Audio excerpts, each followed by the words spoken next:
Amen. Totelemi likolo, tozotanga Bible. Je sais que vous avez oublié vos cahiers, vos Bibles, tout ça, vous avez oublié. C'est ça ce qui est très important.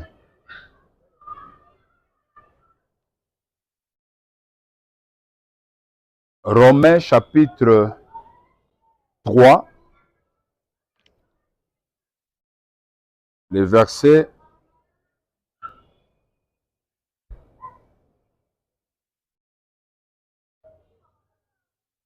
22, je lis au nom de Jésus. Justice de Dieu par la foi en Jésus-Christ pour tous ceux qui croient, il n'y a point de distinction. Amen. On peut se mettre. Nous parlons sur le grand thème, c'est la rédemption et la délivrance. Et on avait dit quoi? La rédemption, c'est quoi? C'est le rachat. Le rachat de quoi? De nos âmes. Redevenir enfants de Dieu. Et cette grâce-là, s'il faut expliquer dans un mot, c'est dire que la faute qu'Adam commise au jardin d'Éden, des péchés, il nous a vendus au diable. Et la Bible dit ceci: tous ont péché, sont privés de la gloire de Dieu. Mais nous tous, on nous condamne que nous avons péché. Et nous avons péché par qui? Par Adam et Ève. Qui sont-ils? Nos ancêtres antérieurs. Ok? Maintenant, ce rachat-là, comme on a été maudit de ne plus être sauvé, de ne plus redevenir enfant de Dieu, de ne plus hériter les salis, maintenant, nous sommes aussi sauvés. Si le péché est entré par Adam, les salis, la vie éternelle, la solution des hommes est entrée aussi par qui? Par Jésus. Si Dieu fait grâce, demain je vais lire ce verset-là. Ok? Le péché est entré à Adam. Ça nous a causé la mort spirituelle de ne pas être sauvé. Quand on dit le salaire du péché, c'est la mort. Ce n'est pas la mort, mourir et entrer dans le cimetière. Mais ce n'est plus... C'est la mort que la personne ne peut plus vivre la vie éternelle. C'est ça, cette mort-là. Que Dieu va brûler les gens en enfer. C'est ça, c'est cette mort-là qu'on parle. Alors maintenant, nous sommes rachetés, achetés de nouveau par Dieu lui-même, parce qu'il avait perdu le pouvoir des hommes qu'il avait créés. Alors, pour que les hommes puissent lui revenir, il était obligé de faire un sacrifice suprême. C'est-à-dire d'envoyer son fils Jésus comme un fils, mais c'est seulement lui le véritable Dieu, c'est seulement lui aussi le Père. Vous devez retenir ça. Parce qu'il y a des confusions dans d'autres églises. Ils peuvent dire, il y a Dieu le Père, il y a Dieu le Fils et il y a Dieu le Saint-Esprit. Je vais vous expliquer en un seul mot. Dieu le Père, c'est toujours lui Jésus. Dieu le Fils, pourquoi on l'appelle Fils? C'est à cause de la rédemption. Retenez ça. C'est pourquoi je vous dis à tout moment, il faut écrire. Français, il faut kokomaka. Si on parle de Jésus comme fils, c'est parce qu'il est né de Marie et il est fils à cause d'un service qu'il devait faire. Quel est ce service? Il devait faire la rédemption pour tout le monde. Il devait se sacrifier. Donc, il est fils de Dieu à cause d'un service qu'il devait faire. C'est clair? À cause d'un service. Alors, lorsque Jésus est sur terre, en train de prêcher, il lui faisait témoignage de son Père. Mon Père m'a envoyé. Mon Père m'a dit ceci. Moi, je connais le Père. Vous connaissez l'histoire. Mais, lorsqu'il a quitté le monde, lorsqu'il voulait partir, les disciples ont commencé à pleurer. Les disciples, comment on est là?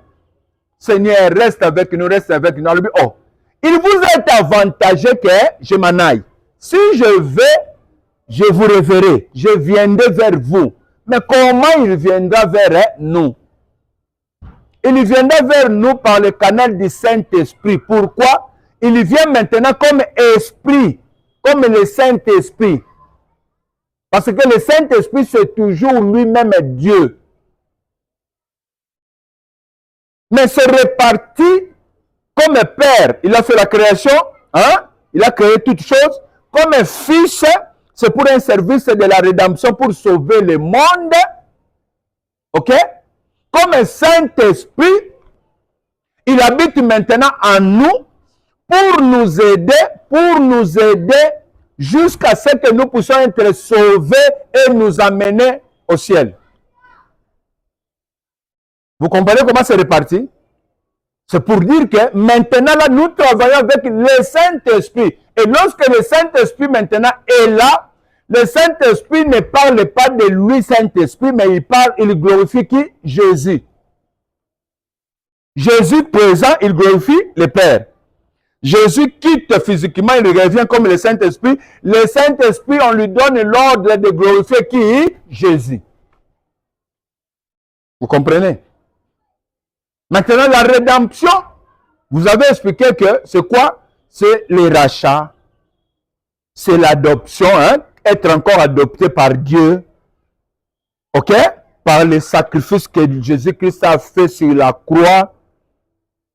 De verser son sang pour nous, d'être tué pour nous. Il a pris notre place. C'est ça la rédemption. Ça me donne le salut. Ça me donne le pouvoir de devenir encore enfant de qui? De Dieu. C'est clair. Maintenant, par la rédemption, comme je suis enfant de Dieu, mais je vis sur la terre.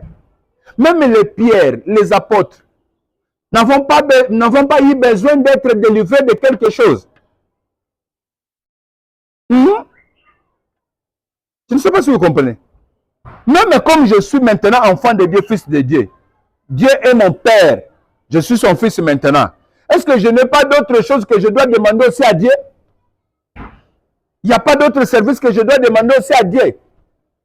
Même au temps des apôtres, les apôtres aussi avaient des problèmes à laquelle ils devaient demander la délivrance, le soutien de Dieu pour leur vie. C'est pour dire quoi? Maintenant, la délivrance, s'il faut faire la différence. Quand vous entrez dans le dictionnaire, vous allez comprendre que même la rédemption, c'est la délivrance toujours. Ok? Mais cette délivrance-là touche seulement pour les salis, que je redevienne encore enfant de Dieu. C'est clair? Maintenant, la délivrance proprement dite, c'est-à-dire quoi? La délivrance, c'est le changement, être délivré sous l'emprise de. Être délivré sous l'emprise du diable. Bref, c'est ça. C'est-à-dire la délivrance proprement dite, c'est le changement d'un état à l'autre. Je peux être souffrant, malade, je peux être stérile, comme on voit dans la Bible. Abraham commence à chercher la délivrance. Dieu, tu ne m'as pas donné d'enfant. Qui sera mon héritier? Ainsi de suite. Et Dieu lui accorde la délivrance en lui donnant le premier fils, Isaac. C'est son fils de la promesse. Ok? Il lui donne Isaac. Mais c'est après avoir qu'Abraham chercha la délivrance. Alors, comme nous sommes maintenant enfants de Dieu, la délivrance appartient aux enfants de Dieu. La délivrance, c'est le bénéfice des enfants de Dieu.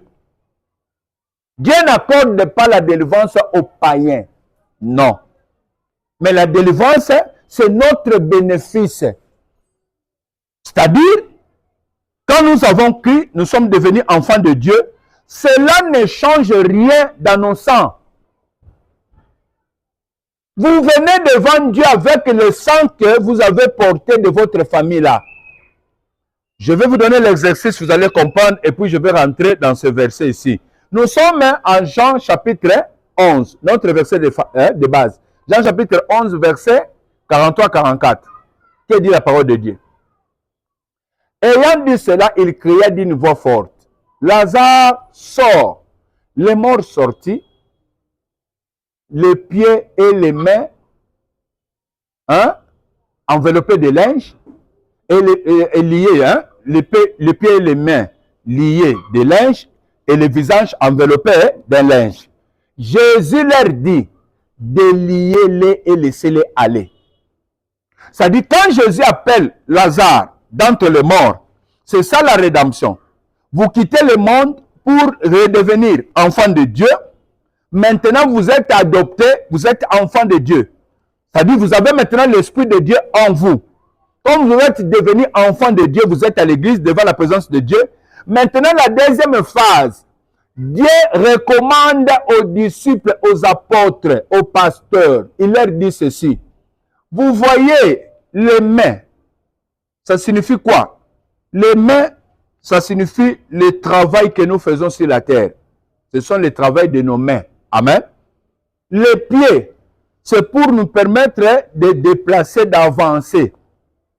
Le visage enveloppé d'un linge, ça lui empêche d'avoir la vision. OK?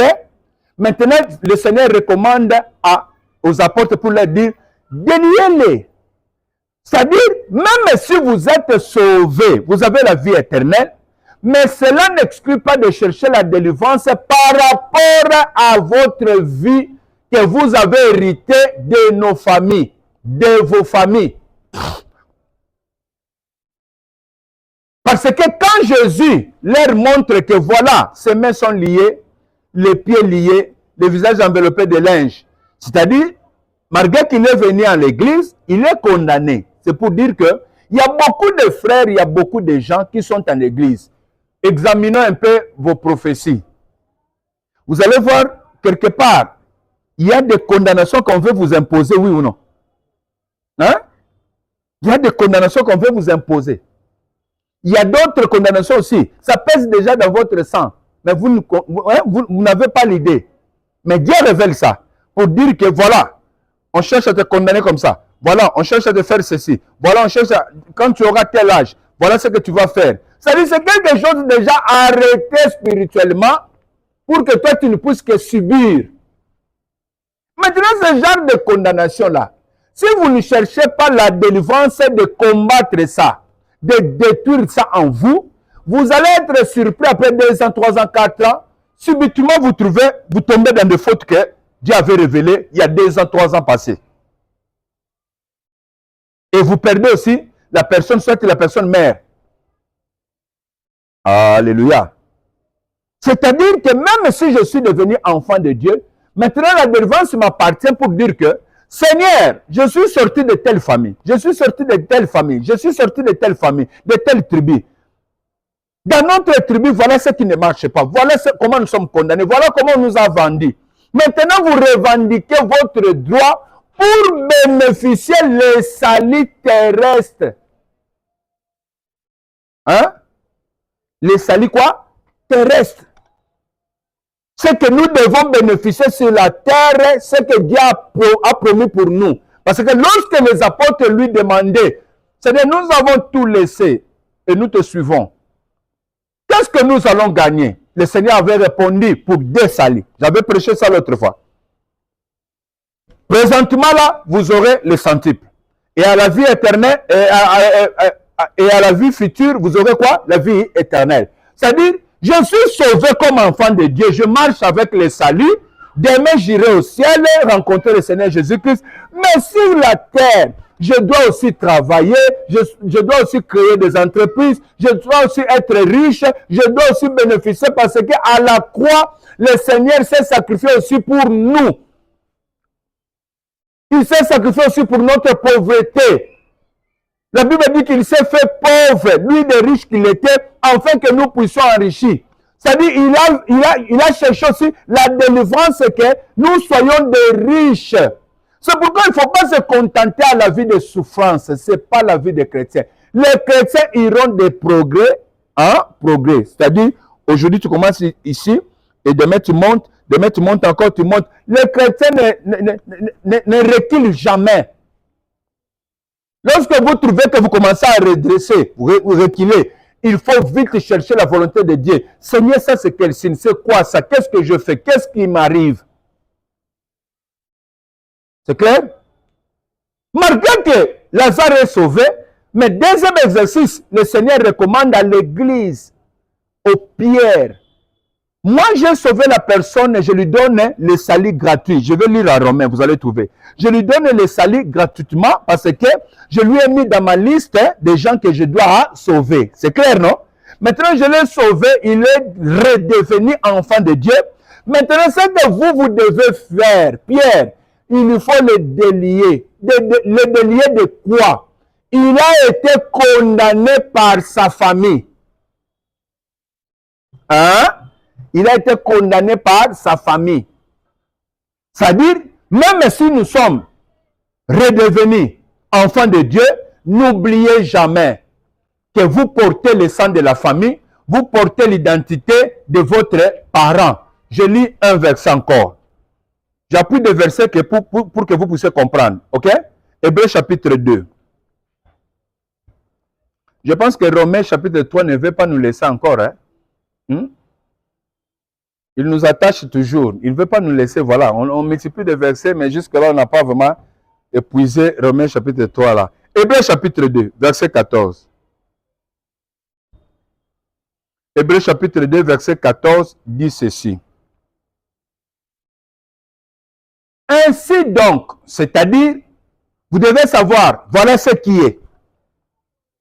Puisque les enfants participent au sang et à la chair. S'ils sont les enfants, est-ce que les enfants peuvent naître sans parents? C'est que les enfants participent au sang et à la chair de qui? S'il faut qu'on vous appelle enfant, vous êtes enfant par rapport à qui? Par rapport à vos parents, oui ou non? C'est-à-dire vous êtes né par rapport aux parents tels. Maman Francine, et maman telle, ainsi de suite, maman Chantal. C'est par là qu'on va vous dire, il est l'enfant de qui? Ça, c'est l'enfant de qui? C'est-à-dire, il y a des parents. Et s'il faut témoigner, nous tous, nous avons des parents. Nous ne sommes pas sortis par hasard comme ça, comme Adam et Ève. Non, non. On n'a pas été conçus comme Adam et Ève. Mais il y a eu la procréation par rapport aux parents. Hein? Aux parents de Babo Tubiso. Maintenant, la Bible dit, puisque, c'est-à-dire c'est sans ignorer, c'est comme ça la chose. C'est-à-dire les enfants participent au sang. On s'arrête d'abord là. Les enfants prennent part, participent au sang. Au sang de qui? De leurs parents. Vous êtes enfant de qui? Vous êtes fils de qui? Vous êtes fille de qui? De papa tel, maman tel. Maintenant, la Bible qui révèle les choses dit ceci. Les enfants participent. Vous avez pris part au sang. Maintenant, examinons un peu le sang de nos parents et de nos tribus et de notre famille. Quand vous regardez chez les Katangais, qu'est-ce que vous trouvez? Quand vous regardez chez les Luba, quand vous regardez chez les Mongo, ainsi de suite, dans nos tribus, nous qui sommes des Bantous, quand vous regardez, vous allez trouver chez tel, nous trouvons tel comportement. Chez les Mongo, on trouve ça. Chez les Baloub, on trouve ça. Chez les Katangais, on trouve ça. Maintenant, la Bible vous informe pour que vous soyez conscients que les enfants participent au sang de leurs parents. C'est-à-dire les parents qui nous ont donné la vie, nous avons directement participé à leur sang. Si leur sang, comprenez-moi très bien, alléluia, si leur sang était le sang de voleurs, vous aussi vous avez participé à ça. C'est-à-dire, vous portez un sang, vous portez le sang de qui? D'un voleur. C'est par là que vous allez trouver, cet enfant se comporte seulement comme son parent. Quand tu es comme ton papa, trop turbulent comme ton papa, tu veux toujours te battre. Ton papa aussi était comme ça. Mais ça vient d'où? C'est à partir du sang. Donc vous prenez déjà part de tout ce que lui il a fait. Vous prenez part de ça. Vous aussi vous avez fait ça. C'est pour dire que ne blaguez pas, c'est du sérieux. Les enfants participent au sang et à la chair de leurs parents. C'est-à-dire, lorsqu'on vous regarde comme ça, vous ressemblez à votre maman. Si on te regarde, on voit votre maman, le visage de votre maman. Si on vous regarde, on voit vos parents. Maintenant, la Bible dit, comme vous avez l'air chair, comme vous avez du sang parental, vous avez déjà participé automatiquement. Si votre papa était féticheur, vous avez ça dans votre sang. Je donne le verset Hébreux 2, 14. Vouloir ou pas, comme ils ont pratiqué des loges, demain vouloir ou pas, soit vous devenez sorcier, soit vous allez aussi participer les loges. Parce que ça se trouve dans votre sang. Maintenant, le Seigneur dit aux apôtres, il lui faut la délivrance. Lorsque j'appelle quelqu'un, il y a la rédemption en lui. La deuxième phase, chercher la délivrance pour la personne. Après la délivrance, il peut avancer, il peut progresser. S'il n'y a pas la délivrance, il ne va pas progresser. C'est-à-dire, il sera statique. Comment? S'il est voleur, il va commencer toujours à voler. Des fois, vous regardez les enfants. À la rue là-bas, vous dites les chèques, ces petits souffrent comme ça. Mais il y a d'autres choses qui sont sur leur sang, ça ne va pas changer s'ils ne cherchent pas la délivrance. Tu vas passer pendant 5 ans, 10 ans, 15 ans, tu vas retrouver toujours le petit là et il grandit. Mais il a toujours cette volonté-là de voler, de dormir dehors, de faire ce qu'il fait là. Mais pourquoi? Parce que ça pèse dans son sang. Si vous regardez, il y a d'autres, vous trouvez des petites jeunes filles là-bas engrossées, non? Mais lorsqu'il met un petit, vous le trouvez quand vous passez, il est en train d'allaiter cet enfant-là. Après une année, l'enfant a une année, 2 ans, 3 ans. Vous voyez aussi l'enfant commence à grandir. Il porte quel sang?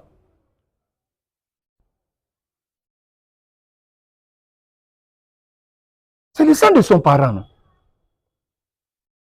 Et qui sont-ils? Ses parents, qui sont-ils? Des chégués, des voleurs, des voyous, des fumeurs, etc. etc. C'est pour dire quoi? Le Seigneur rappelle aux apôtres de lier-les et laisser-les aller. Pourquoi? Parce que malgré que je l'ai appelé, je l'ai sauvé spirituellement, il a le salut, mais n'oubliez pas la phase B.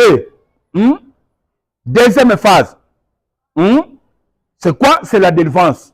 C'est-à-dire il est porteur du sang de leur famille. Alors si dans leur famille c'était des sorciers, il a cette condamnation-là dans son sang. Ça pèse sur lui. Vous pouvez crier, mais comment tu te comportes comme ça? Mais le sang donne la vie. Ce que vous avez à l'intérieur là, ça vous donne cette vie-là. C'est pourquoi s'il faut prier, priez Yaya. Priez, prenez ça au sérieux. Que Dieu puisse nous délivrer de toute condamnation de nos familles. Nous sortons de familles de chefs coutumiers, des magiciens, des nganga, comme on le dit là, des sorciers. Et tout ça, nous héritons ça par le sang. Alléluia. Les enfants participent au sang et à la chair de leurs parents. Alors, deuxième phase, c'est la délivrance. La délivrance contre quoi? La délivrance contre ce qui nous lie de famille. Amen. Ce qui nous lie sur la terre. C'est-à-dire, nous cherchons la délivrance contre les liens de famille. Retenez très bien. Nous cherchons la délivrance contre les liens de famille. Nous cherchons la délivrance contre les esprits qui nous possèdent. C'est clair? C'est clair? C'est quoi la rédemption? Le rachat, l'adoption. Dieu nous adopte encore de nouveau pour devenir enfants de Dieu. Et nous avons le Saint-Esprit. Il faut toujours préciser, parce que le sceau, le cachet de la rédemption, pour être sauvé, il faut recevoir le Saint-Esprit. OK? Et c'est quoi la délivrance? Nous cherchons la délivrance contre quoi? C'est le changement d'état par rapport à la vie sur terre, par rapport aux liens de famille et par rapport aux esprits qui nous attaquent et qui nous possèdent. C'est clair? Maintenant, la Bible dit ceci. Je rentre En Romains, chapitre 3, je pense qu'on va s'arrêter. Justice de Dieu par la foi en Jésus-Christ. Justice de Dieu par la foi en Jésus-Christ. Pour tous ceux qui croient, il n'y a point de distinction. Vous êtes justifiés par la foi en Jésus-Christ. Pour tous ceux qui croient. C'est-à-dire, les gens qui croient au Seigneur Jésus-Christ. Seigneur est leur sauveur. Ces gens-là sont justifiés. Autrement dit, ces gens-là sont sauvés. Il n'y a point de distinction. Oh, nous sommes des Israélites. Oh, le salut c'est seulement pour les Juifs et non les nations. Non. Si vous avez cru en Jésus-Christ, le salut que Jésus a amené dans le monde, ok?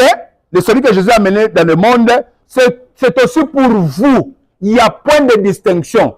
C'est-à-dire, vous êtes enfant de Dieu, hein? Lorsque vous croyez en qui? En Jésus-Christ. Maintenant, les gens qui ne veulent pas croire en Jésus-Christ, seront-ils enfants de Dieu? C'est ça la différence. Vous priez qui? Moi, je prie le Seigneur Jésus-Christ.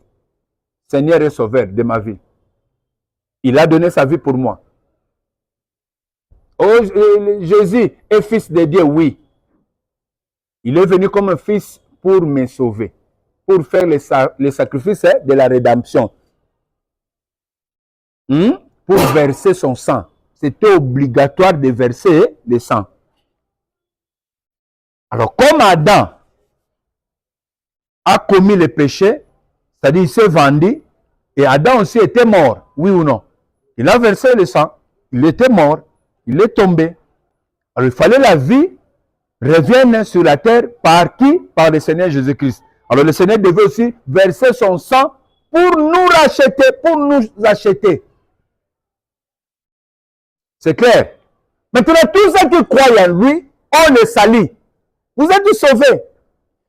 Comme vous êtes sauvés, vous êtes redevenus enfants de Dieu. Vous avez maintenant le privilège, le droit de chercher la délivrance par rapport à ce qui se passe dans votre sang, dans votre famille. Qu'est-ce qui se passe? Qu'est-ce que vous remarquez? Les gens souffrent de quoi? Les gens sont condamnés de quoi? Par rapport à ce que je vois, maintenant je dois à prier et à chercher la délivrance pour dire que Seigneur, par rapport à la pauvreté, tu te fais pauvre, afin que moi je sois enrichi. Je ne veux pas la pauvreté. Je condamne ça au nom de Jésus. Je détruis ça. Je marche sur ça. Moi je serai riche. Moi je dois être délivré. Parce que le Seigneur Jésus-Christ a donné sa vie pour moi. Il a versé son sang pour que moi je sois riche. Je ne serai jamais pauvre. Au nom de Jésus, que le feu de Dieu puisse consumer cette semence-là dans mon sang. Et c'est ça, chercher maintenant la délivrance. Tu as dit par tes maîtres, c'est que nous sommes guéris. Si nous sommes souvent malades, nous tombons toujours malades. On souffre de tuberculose, on souffre de diabète chronique de la famille. Moi, je dois couper ce lien par le nom puissant de Jésus. Que le feu de Dieu puisse consumer cette semence en moi. Je ne serai jamais diabétique. C'est comme ça qu'on commence maintenant à chercher quoi? La délivrance. C'est par là que le Seigneur va recommander aux apôtres. Vous avez le devoir de délier ces gens. Pourquoi? Parce que Moutinho sotende akosa la délivrance ya vie tope ya kobengana milimo mabe mususu par rapport ya force ya zanango. La délivrance aussi, pour chasser aussi les démons, ça demande aussi le niveau. Comment? Ça demande aussi le mandat. C'est-à-dire, il y a des gens qui ont ce mandat-là, comme des hommes de Dieu. Mandat zanango, déliez-les. C'est-à-dire, quel que soit le diable qui pouvait peser la vie à Lazare, quand Pierre prie au nom de Jésus-Christ, la délivrance s'opère. Ah, vous n'avez pas compris.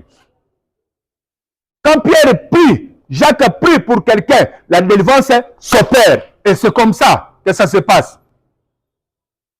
Ne pensez pas que avec tes prières que tu peux tout faire. Non.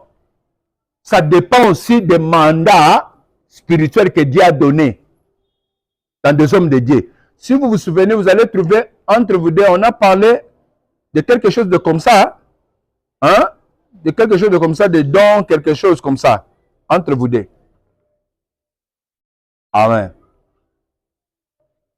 Justice de Dieu, par la foi en Jésus-Christ, pour tous ceux qui croient. Il n'y a point de distinction, car tous ont péché et sont privés de la gloire de Dieu, je l'ai expliqué.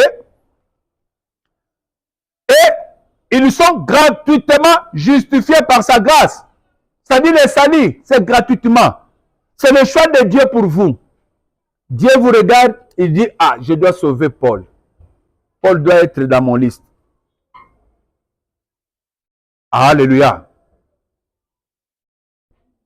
Quand il regarde Gloire doit être dans ma liste ici. Je dois le sauver. Paul aussi doit être dans ma liste ici. C'est le choix de Dieu pour vous. Que je dois sauver tel, je dois sauver tel. Ça dépend de Dieu. Ce n'est pas l'effort d'un homme. C'est pourquoi quand Dieu vous appelle et vous sentez cette désir-là de prier, glorifier Dieu. Ça ne vient pas par hasard. C'est Dieu qui vous accorde ça. C'est Dieu qui crée à nous le bon vouloir et le faire. Alors lorsque Dieu vous donne ça à cœur, vous sentez même quand vous vous réveillez, ah, je me réveille déjà pour prier, pour aller à la veillée. Dépassez-vous rapidement. Quand vous traînez, vous risquez de dormir et de ne pas prier cette nuit-là. Et c'est comme ça le combat spirituel, ça se passe comme ça. Soyez bénis. Car tous sont péchés, sont privés de la gloire de Dieu et ils sont gratuitement justifiés par sa grâce, par le moyen de la rédemption qui est en Jésus-Christ. Nous sommes justifiés par la grâce que Dieu nous a accordée. Quelle est cette grâce? Par la rédemption qui est en Jésus, par le salut, par l'adoption qui est en Jésus. C'est-à-dire, si vous croyez en Jésus, vous êtes justifié. Celui qui ne croit pas ne sera pas justifié, ne sera pas sauvé, ne verra pas Dieu, il sera condamné pour toujours. Mais Dieu nous confirme que nous sommes justifiés par sa grâce, par le moyen de la rédemption qui est en Jésus-Christ. C'est-à-dire, s'il faut être sauvé, la rédemption se trouve chez qui? En Jésus-Christ. C'est-à-dire, quand j'accepte Jésus, je suis sauvé. Alors, pour dire autrement, ceux qui ne croient pas en Jésus ne seront pas sauvés. Ceux qui ne veulent pas l'Église, ceux qui ne veulent pas prier, ceux qui ne veulent pas accepter Jésus comme Jésus, Seigneur et Sauveur, ces gens-là n'auront pas la vie éternelle. Grâce à nous, Dieu nous a fait grâce et nous sommes à l'Église pour comprendre ce que le Seigneur veut de nous. Maintenant, comme nous sommes à l'Église, nous avons maintenant le devoir d'accepter que le Seigneur règne sur nous pour nous sauver. S'il ne règne pas sur nous, si vous ne vous conformez pas par rapport à la marche que le Seigneur nous demande, vous ne serez jamais sauvés. C'est par là qu'on commence qu'il soit Seigneur et Sauveur après. S'il règne sur vous, c'est alors qu'il peut vous sauver. On ne peut jamais renverser que moi je viens seulement pour être sauvé. Sauve-moi, j'ai faim, mes études, ainsi de suite. Seigneur, sauve-moi. Toi, tu veux seulement le salut sur terre, être sauvé, mais tu refuses qu'il puisse régner sur vous. Non. Ça ne marche pas comme ça. En Jésus, vous commencez d'abord à l'accepter qu'il puisse être Seigneur sur vous, qu'il puisse régner sur vous, et c'est alors qu'il peut vous sauver. On va continuer demain. Il y a des questions? Il y a des questions? On se lève. On va continuer demain. On va continuer demain.